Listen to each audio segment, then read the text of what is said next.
சாரதா அவங்க வீட்ட பத்தி சொல்லி அழுதோனே விஜயால தாங்கிக்கவே முடியல. ரொம்ப மனசு கஷ்டப்படுறாரு. பாவம் அத்தை, அந்த வீட்ட நெனச்சு எவ்வளோ ஃபீல் பண்றாங்க. இவங்களுக்கு இப்படியே விடக்கூடாது. அந்த வீட்ட எப்படி மீட்டு தந்தே ஆவணும். அந்த வீட்டு மேல உயிரே வச்சிருக்காங்க அப்படின்னு சொல்லிட்டு யோசிக்கிறாரு.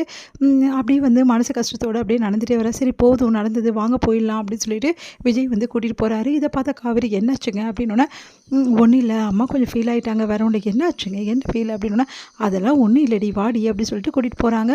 இங்கே விஜய் யோசனையாகவே இருக்கா. அதை பார்த்து வீட்டுக்கு வந்தோன்னே காவேரி யோசிக்கிறாங்க. என்னங்க என்ன ஆச்சு அப்படின்னோடனே, வா காவேரி கொஞ்சம் பேசணும் அப்படின்றாங்க.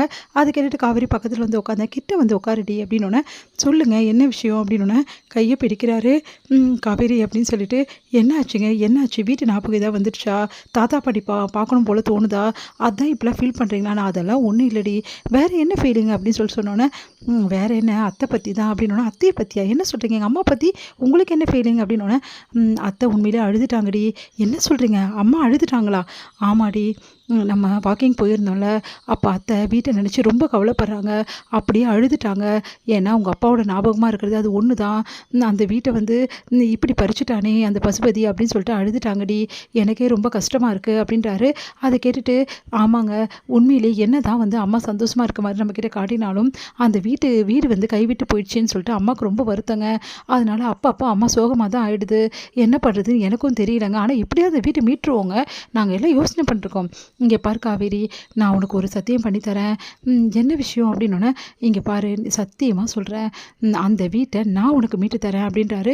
என்னங்க நீங்கள் சொல்கிறீங்க, இது எங்களோட கடமைங்க. இங்கே பார்க்க காவேரி, இதுக்கப்புறம் உன் கடமை ஏன் கடமை அந்த மாதிரி விஷயங்கள்லாம் கிடையாது.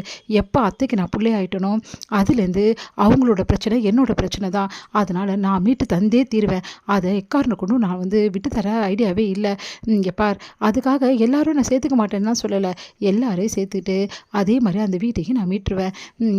ப்ளீஸ் காவேரி, இந்த ஒரு விஷயமாவது எனக்கு விட்டுக்கூட அப்படின்னோடனே, சரிங்க உங்களுக்கு என்ன, அந்த வீட்டை மீட்டுறதுக்கு நீங்கள் ஹெல்ப் பண்ணணும் அவ்வளோதானே? ஆமாம் அதேபடி செய்யுங்க, உங்கள் மனசு பிரகாரமே நடக்கட்டும். அந்த வீட்டை யார் மீட்டானா, நீங்கள் மீட்டானா நான் மீட்டானா எல்லாம் ஒன்று தான். அடிப்பாவி, எப்போ பார்த்தாலும் என்னை ஒதுக்கி வச்சுக்கிட்டே இருந்தேன், நிமிஷமாவது ஒன்றா சேர்ந்துட்டியே. பின்ன என் அம்மா தான் உங்களை பிள்ளையாக ஏற்றுக்கிட்டாங்களே, புள்ள செஞ்ச அம்மாவுக்கு தப்பு கிடையாது அப்படின்றாங்க. அதை கேட்டுட்டு சிரிக்கிறாரு விஜய். அடிப்பாவி மாற்றி மாற்றி பேசுகிறா, கேடி அதுன்னு இருக்க அப்படின்னு சொல்லிட்டு அடிக்க வராரு. ஏங்க என்ன அடிச்சிங்கன்னா அப்புறம் பாப்பா அடிக்கிற மாதிரி ஆகிடும், பரவாயில்லையா? ஐயோ அதெல்லாம் வேணாப்பா அப்படின்றாங்க.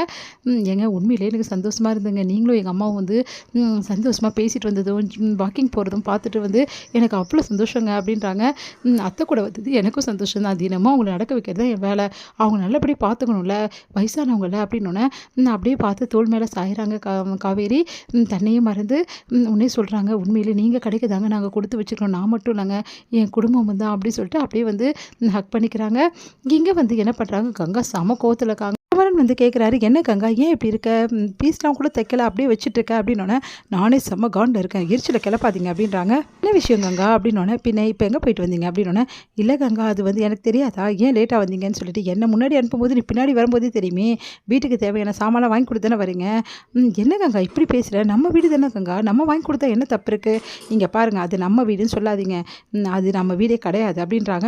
ஏன் கங்கா இப்படிலாம் பேசுகிற, வேற என்ன பேசுகிறது, அந்த வீட்டில் உங்களை வேலைக்கு மட்டும் தான் வச்சுருக்காங்க, மற்றபடி தூக்கி தலைமையில் வச்சு நீ கொண்டாடுறது எல்லாமே விஜய் தானே, என்னமோ உங்களை தான் தூக்கி தலைமையில் வச்சு மாதிரி பேசிகிட்டு இருக்கேன் அப்படிலாம் நினைக்கல கங்கா. ஏன் கங்கா இப்படிலாம் யோசிக்கிற, அத்தை என்னையும் சரி விஜயும் சரி இப்படிலாம் பேசுகிறாங்க தெரியுமா, ரெண்டு பேருமே ரெண்டு பிள்ளைங்க தான் சொல்கிறாங்க, வாயில் தாங்க அப்படி சொல்கிறாங்க, மற்றபடி உங்களை வேலைக்காரனாக தான் நினைக்கிறாங்க அப்படின்னு. என்ன கங்கா இப்படிலாம் பேசிகிட்டு இருக்க அப்படின்றாரு.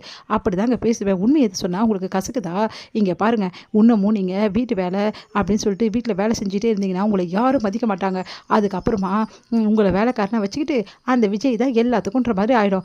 இங்கே பாருங்கள் இதுக்கப்புறம் எந்த வீட்டு வேலையும் நீங்கள் செய்யக்கூடாது, அவங்களுக்கு தேவைன்னா விஜய் இருக்கார்ல, சும்மா தானே வெட்டி வேலை இல்லாமல் இருக்காரு, நம்மளை அது வேலை செஞ்சுட்ருக்கோம், அவர் சும்மா உட்காந்து தான் சாப்பிட்டுட்டு இருக்காரு, அனுப்ப மாட்டாங்களா, உங்களை மட்டும் அனுப்புவாங்களா, இதெல்லாம் நியாயம் அப்படின்னோடனே, என்னக்கங்க இப்படிலாம் பேசுகிற, விஜயை பற்றியா நீ இப்படி பேசுகிற, உனக்கு கொஞ்சம் கூட மனசாட்சின்றதே கிடையாதா, விஜய் நம்மளுக்கு என்னெல்லாம் பண்ணியிருக்காரு, அவர் உட்காந்து சாப்பிட்ற மனுஷனா, இப்படிக்காங்க இப்படிலாம் பேச உனக்கு மனசு வருதுன்னு வருத்தப்படுற